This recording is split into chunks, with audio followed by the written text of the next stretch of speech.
Pemerkosaan massal yang terjadi pada Mei 1998 adalah sebuah tragedi yang menjadi catatan kelam dalam penanganan kasus pemerkosaan di Indonesia.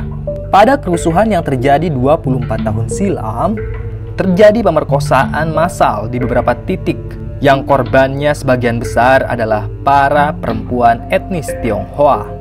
Tim relawan kasus Mei 1998 mencatat setidaknya ada 150 perempuan etnis Tionghoa yang mengalami pemerkosaan. Namun, jumlah sebenarnya biasanya lebih tinggi karena banyak kasus yang tidak terverifikasi. Tim relawan ini menemukan para korban dengan berbagai kondisi. Ada yang terduduk diam dengan pandangan kosong karena stres, ada yang pingsan bersimbah darah, hingga korban yang meninggal karena dianiaya setelah diperkosa. Para aktivis tim relawan menghadapi kondisi yang mencekam ketika secara beruntun menerima telepon berisi aduan pemerkosaan di berbagai tempat.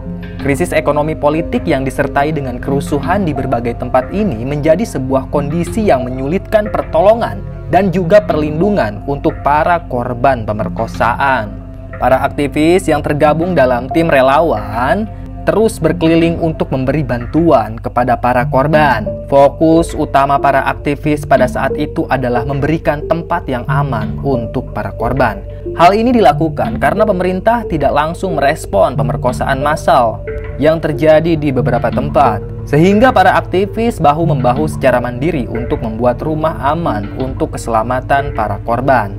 Pemerkosaan massal ini sempat dilaporkan kepada Presiden B.J. Habibie untuk mengupayakan keadilan bagi para korban. Pada saat itu, Saparinah Sadli bersama Ita Nadia, aktivis perempuan yang tergabung dalam masyarakat anti kekerasan terhadap perempuan, menghadap Presiden B.J. Habibie. Penasehat militer Presiden yaitu Sintong Panjaitan dan Panglima TNI yang pada saat itu dijabat oleh Wiranto. Saparinah dan Ita Nadia menghadap ketiga tokoh tersebut dengan membawa data korban pemerkosaan yang telah diverifikasi. Mendengar laporan pemerkosaan ini, Sintong Panjaitan dan Wiranto merespon dengan amarah karena menganggap laporan aktivis ini adalah sebuah kebohongan dan dianggap tidak nyata. Namun, Presiden B.J. Habibie pada saat itu percaya dengan laporan aktivis mengenai pemerkosaan massal yang terjadi. Presiden B.J. Habibie kemudian membacakan permintaan maaf atas nama pemerintah di depan wartawan istana. Selain itu, Presiden B.J. Habibie juga memerintahkan untuk membentuk tim gabungan pencari fakta dan memenuhi permintaan para aktivis untuk mendirikan Komisi Nasional Anti Kekerasan Terhadap Perempuan. Hasil investigasi menemukan bahwa pemerkosaan yang terjadi pada Mei 1998 adalah bentuk teror yang dilakukan secara luas, masif, dan sistematis. Berbeda dengan relawan TGPF menemukan bahwa korban pemerkosaan massal sebanyak 52 kasus. Laporan hasil investigasi TGPF ini kemudian diserahkan ke Jaksa Agung oleh Komnas HAM untuk kemudian dilakukan penyidikan. Namun, sampai 24 tahun berselang, kasus pemerkosaan massal ini tidak juga dituntaskan karena berkasnya dinilai tidak lengkap. Perjuangan aktivis untuk mencari keadilan bagi para korban pemerkosaan massal tidak berhenti sampai di situ. Ita Martadinata adalah satu-satunya penyintas pemerkosaan massal yang bersedia menjadi saksi di sidang PBB untuk membawa kasus pemerkosaan massal ini ke tingkat internasional. Namun, 1 minggu menjelang keberangkatannya, Ita Martadinata dibunuh di rumahnya dan sampai saat ini kasusnya belum juga terungkap. Pembunuhan Ita Martadinata merupakan pembungkaman korban yang berupaya menuntut keadilan. Pembunuhan Ita Martadinata ini juga menjadi teror yang nyata karena setelahnya banyak dari para korban yang enggan untuk bersuara karena takut akan dibunuh. Nah, dari sejarah itulah kali ini Mbah akan cerita tentang seorang wanita Tionghoa. Tanpa banyak basa-basi lagi, langsung aja kita simak ceritanya. Kalau kalian pernah main ke Tanah Abang, tepatnya di tahun 96, di jajaran petokoan itu ada sebuah toko kopi. Lebih tepatnya toko supplier biji kopi. Dari kejauhan, aroma kopi sudah menyengat, sangat nikmat. Toko Koh Alung sudah berdiri sejak lama. Toko itu turun-temurun, umurnya kisaran 80 tahun. Toko tersebut sudah berdiri sejak zaman Belanda dan kini diwariskan pada Koh Alung. Koh Alung punya anak perempuan bernama Ling Ling. Umurnya saat itu kisaran 20 tahunan. Ling Ling sangat senang membantu orang tuanya di toko. Dia punya insting berdagang sama seperti ayahnya. Ling Ling senang sekali berbisnis, apalagi bisnis kopi. Perempuan itu punya ketertarikan khusus pada biji-bijian kopi. Dia hafal betul mana biji kopi yang berkualitas dan mana yang tidak berkualitas. Dari Sabang sampai Merauke, Ling Ling hafal jenis-jenis kopi. Semua biji-bijian kopi itu punya rasa dan aroma masing-masing. Ling Ling sangat senang mempelajari biji-bijian kopi. Dia ingin handal seperti ayahnya. Nah, bisnis ayahnya itu memang sangat besar. Banyak sekali pesanan biji kopi dari berbagai daerah, sehingga membuat keluarga Ling Ling kaya raya. Namun, walaupun kaya raya, keluarga Ling Ling tidaklah sombong. Mereka seringkali memberikan bantuan pada orang-orang yang tidak punya di Tanah Abang, seperti pedagang pecel, pengemis, dan juga tukang pikul. Jangankan orang yang waras, orang yang tidak waras pun selalu diperlakukan layaknya manusia oleh Koh Alung dan juga Ling Ling. Pernah suatu ketika di pagi hari saat Koh Alung mau buka toko, dia mendapati ada orang gila tepat di depan tokonya. Orang gila itu sedang tertidur pulas. Bukannya diusir, Koh Alung malah membangunkannya, kemudian memberi makan orang gila itu. Tidak cukup sampai di sana saja. Saat orang gila itu pergi, Koh Alung sempat memberikan perbekalan seperti kue dan juga minuman pada orang gila tersebut. Akhlak seperti itulah yang dicontoh oleh Ling Ling. Dia ingin baik kepada semua manusia tanpa terkecuali. Pelanggan Koh Alung sudah sangat banyak, dari berbagai kalangan, dari mulai orang biasa sampai orang kaya. Toko Koh Alung juga tidak pernah sepi, setiap hari ramai pengunjung. Nah, awalnya bisnis Koh Alung berjalan lancar-lancar saja, hingga pada suatu hari meletuslah kerusuhan 98. Memicu kerusuhan di mana-mana. Mal dibakar, pedagang-pedagang Tionghoa menjadi sasaran. Bahkan di bagian Jakarta Timur, ada seorang pedagang Tionghoa yang warungnya diziarah. Bukan hanya satu warung saja, tapi ada puluhan warung yang diziarah dan juga dicuri barang-barangnya. Lebih parah lagi, kerusuhan merambat pada toko-toko besar seperti mal dan juga pasar swalayan lainnya. Orang-orang melempari petokoan itu dengan batu lalu membakarnya.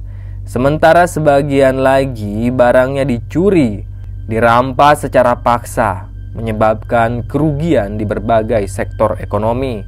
Kerusuhan itu dipicu karena orang-orang pribumi menganggap bahwa orang Tionghoa telah merusak tatanan ekonomi di Indonesia. Banyak sekali sektor bisnis yang dikuasai oleh kaum Tionghoa, sehingga memicu kemarahan orang-orang pribumi. Padahal pada kenyataannya tidak ada yang namanya pribumi dan Tionghoa. Semua orang yang ada di Indonesia beridentitas Indonesia adalah orang asli Indonesia, tidak terbatas pada suku, agama, dan ras. Namun saat itu memang kekacauan sudah meletus. Ditambah lagi ada beberapa orang yang memang melakukan provokasi pada kaum Tionghoa, sehingga kaum Tionghoa menjadi sasaran.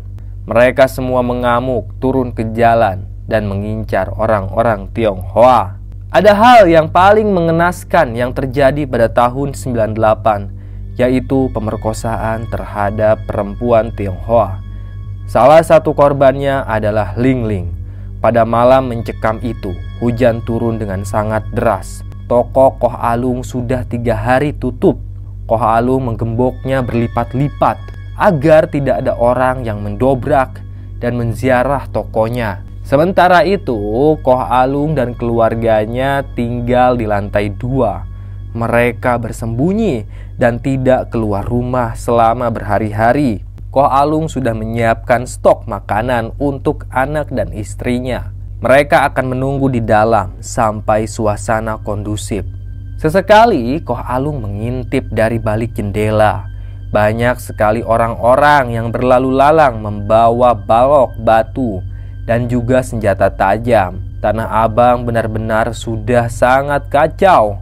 Mereka tersulut emosi karena ada yang memprovokasi. Awalnya tokoh Koh Alung aman-aman saja karena mereka menganggap Koh Alung sudah pergi.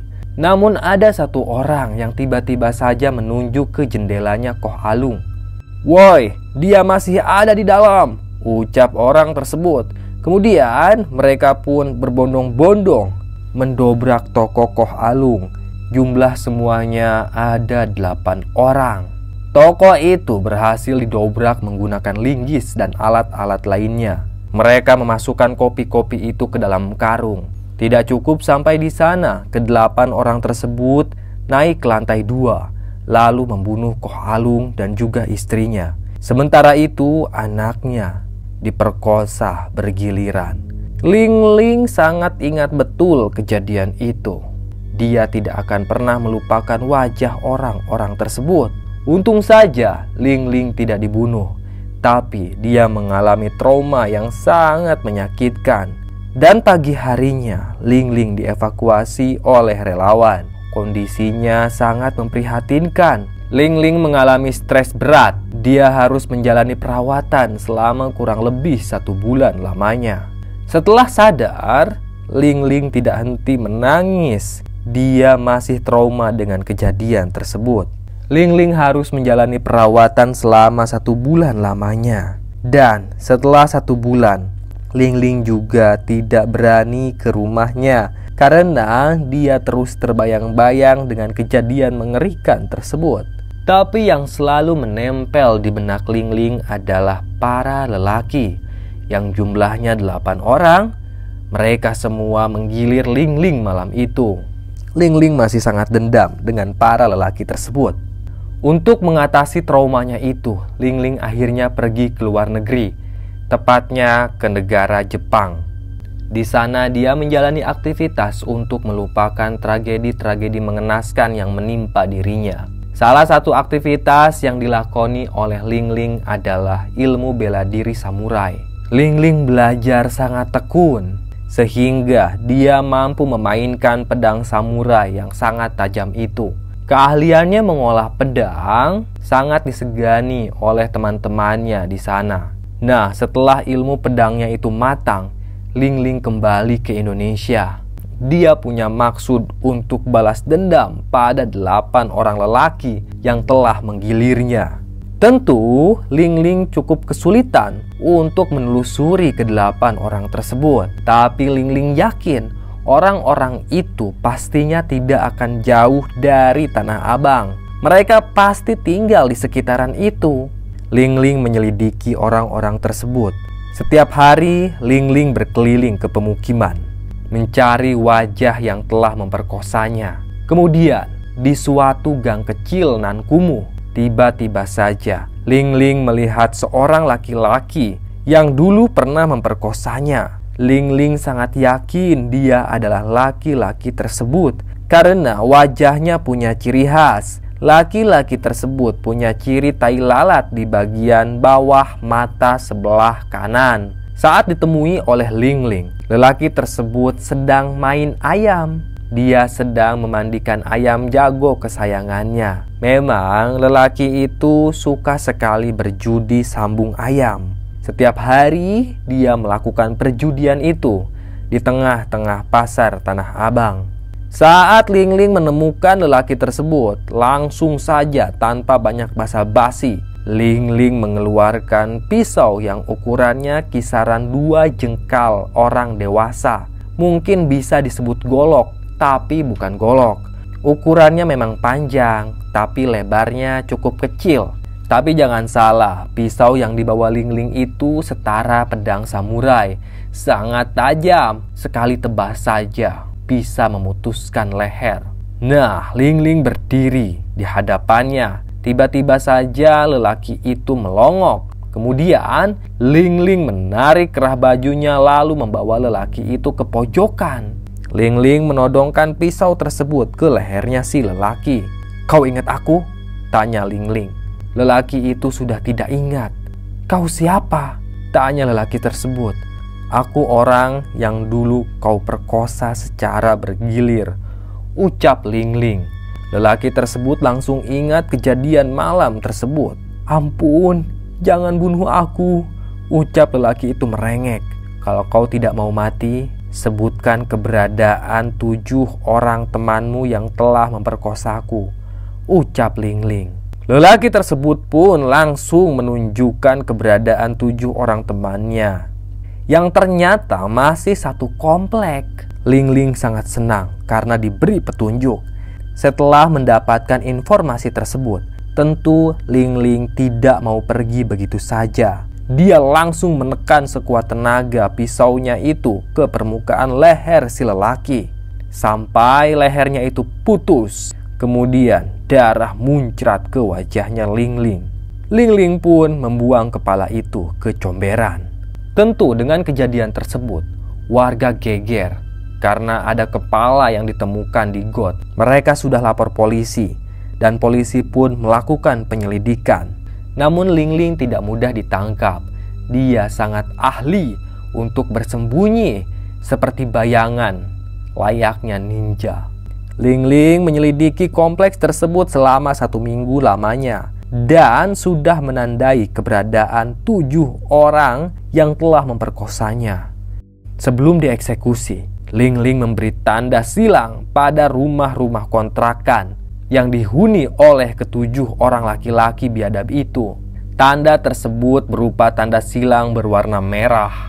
Ke-7 pelaku tersebut heran kenapa rumahnya ditandai tanda silang. Namun mereka tidak menganggap serius dan santai-santai saja. Nah, di malam yang sangat dingin, hujan turun dengan deras, petir menggelegar, pohon-pohon berayun-ayun tertiup angin yang sangat kencang. Ling Ling berpakaian ninja. Kini dia tidak menggunakan pisau, melainkan katana atau pedang samurai.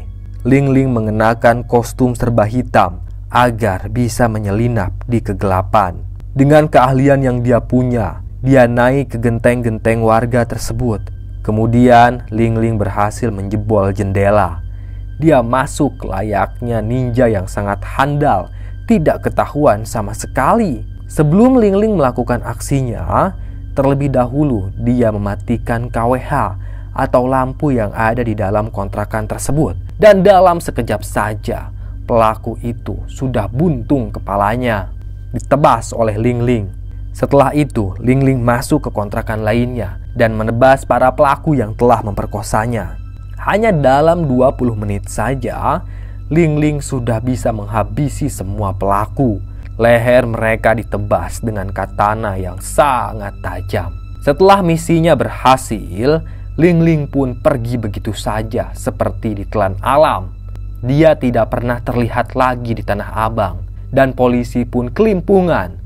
Mereka kesulitan memecahkan kasus yang sangat mengerikan itu. Dan alhasil, Ling Ling tidak pernah terendus oleh polisi. Selesai. Terima kasih sudah menyimak cerita Mbah. Tunggu cerita-cerita lainnya ya. Tetap sehat dan salam merinding.